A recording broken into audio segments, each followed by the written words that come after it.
C'est mieux là, pardon, hein. C'est avec mon téléphone, j'y arrivais pas. La bibliothèque, le studio, le piano, voilà tout. Génial, génial. Justement, tiens, auteur, compositeur, arrangeur, pianiste de jazz, comédien, chroniqueur radio, animateur TV, organiseur de spectacles. Où est-ce que vous prenez votre pied? Quelle est la fonction qui vous éclate le plus, dans laquelle vous vous éclatez le plus? Une que vous n'avez pas nommée, musicien. Et tous les matins, je me lève, je me mets derrière le piano et je suis toujours en train de tirer le fil, de regarder. C'est la musique qui est le lead. Et puis après, toutes les autres activités, eh bien, elles dépendent de ça, quoi. Transmettre, pour moi, c'est juste, ça met de l'ordre dans mon bordel intérieur. Alors, Voilà. il y a une cible que vous n'avez pas pu toucher, j'ai lu récemment, c'est vos gamins. Mais qu'est-ce qui s'est passé apparemment, vous les avez dégoûtés de la musique, c'est ce que vous Ouais, racontez. les trois, ouais, les trois. Alors, enfin, en tout cas, dégoûté de la musique que j'aime, le jazz. Quand j'étais petit, mon père jouait les inventions de Bach. Et surtout beaucoup la première, do, ré, mi, fa, ré, mi, do, sol. C'est un chemin qui est là. Bach avait beaucoup d'enfants, donc il a écrit pour ses gosses aussi. Et les inventions, c'est un truc que vous pouvez faire quand vous n'avez pas un gros niveau et qui est plaisant parce qu'il y a déjà tout le génie de Bach, c'est-à-dire un cheminement comme ça. Mais moi, les miens, quand ils entendaient tous les matins, qu'est-ce que c'est que ça pour eux? C'était un dégueulis de notes dans lequel ils n'ont jamais pu s'inscrire, quoi. Et j'ai pas fait beaucoup d'efforts de pédagogue, à vrai dire non plus. Vous venez à Troyes pour présenter les pianos de Gainsbourg, donc votre album qui est sorti au printemps dernier. Qu'est-ce qui vous a attiré chez Gainsbourg, justement? Pour moi, c'est Cole Porter. Cole Porter, c'est Gainsbourg. Enfin, voilà, c'est pareil. Enfin, j'allais dire que c'est aussi riche.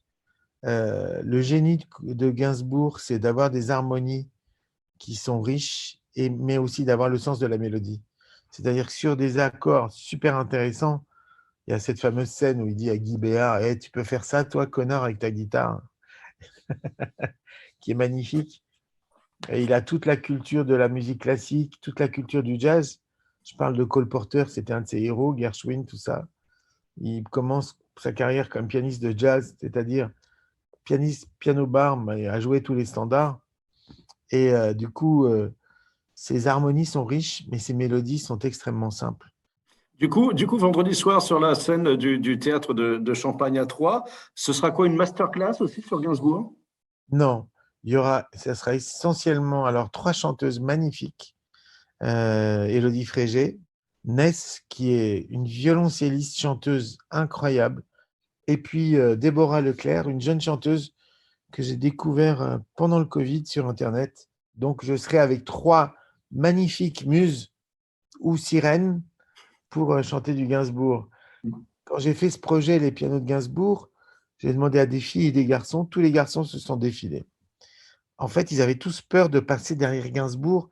C'est pas évident parce qu'on a tellement sa voix qui est ancrée. Par contre, les filles ont adoré puisque c'était aussi un grand couturier pour femmes, quoi. Il leur faisait des robes sur mesure.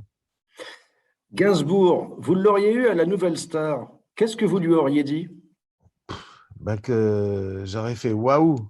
Euh, Dans ces cas-là, on ne dit pas grand-chose parce qu'on est tellement sous le choc de l'émotion que chaque fois que c'était génial, que ce soit pour Camélia Jordana, pour Julien Doré, on reste, c'est ce que les Américains appellent l'effet waouh. On fait comme ça, on ouvre la bouche et on reste sans voix. Et c'est cette réaction qu'a eu Boris Vian la première fois qu'il a entendu Gainsbourg. En tant qu'expert en musique, j'aurais bien aimé avoir votre regard sur le Festival des Nuits de Champagne, c'est dans ce cadre-là que vous venez justement à Troyes, avec un grand choral en fin de semaine, à 1000 voix, en virtuel et en présentiel également. La voix, c'est quelque chose qui vous parle, justement, vous. Ben, c'est mon rêve. 1000 voix, vous imaginez l'orgasme, quoi. C'est incroyable. Mais quand j'ai découvert la voix, j'ai dit c'est ça que je veux faire. Je veux, je veux, je veux entendre mes compositions par le plus bel instrument qui soit, la voix définitivement plus belle que le piano, quoi. Voilà, les anciens s'adressaient aux dieux, aux esprits en chantant. Les Égyptiens, les Grecs. Et puis, il y a quelque chose de très terrestre parce qu'il y a de l'amour charnel, quoi. C'est de la matière humaine.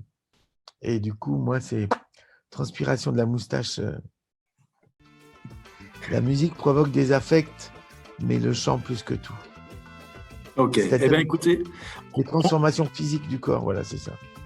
On aura plaisir à vous voir. En tout cas, merci beaucoup, André, pour votre accueil. Et puis, on se voit, du coup, vendredi à 3. Ça marche? Avec grand plaisir. À vendredi. Ciao, ciao.